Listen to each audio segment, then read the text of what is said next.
माजबादाव गान्जाजों लोगोसे गंसे गारि जब्द खालामदों। अदालगुरिनि माजबादाव गोबां बिबांनि गान्जा हमदों। 25 किल'ग्राम गान्जाजों लोगोसे गंसे बेसेन गोसा गारि जब्द खालामदों। अदालगुरिनि डीएसपी चिरन्जित भट्टाचार्यनि दैदेननायाव माजबाद पुलिस थानानि मोनसे हान्जाया कुकुरहुकानिफ्राय गान्जाखौ जब्द खालामनो हायो। अरुणाचल प्रदेशनिफ्राय धनस्रीघाट फारसे फैबाय थानाय AS07P2035 गारियाव गोबां बिबांनि गान्जा हमनो मोननाय जादों। जाथायनि सायाव माजबाद पुलिसा मोनसे केस नम्बर 15/25 आव रेजिस्टार खालामदों आरो सासे सुबुंखौ हमदों लोगोसे बेनि सायाव दासिमबो नायबिजिरनाया सोलिगासिनो दं।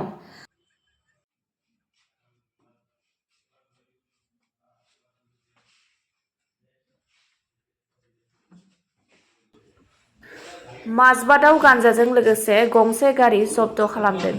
अदालगुरिनि माजबादाव गोबां बिबांनि गान्जा हमदों। 25 किल'ग्राम गान्जाजों लोगोसे गंसे बेसेन गोसा गारि जब्द खालामदों।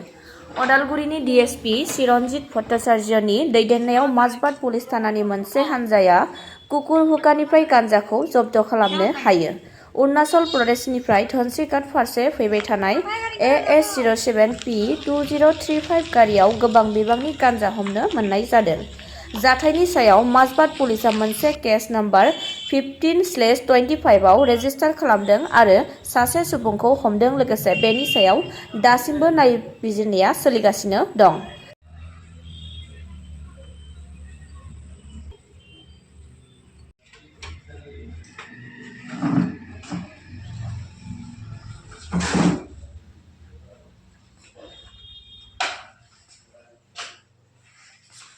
We got getting right for honey.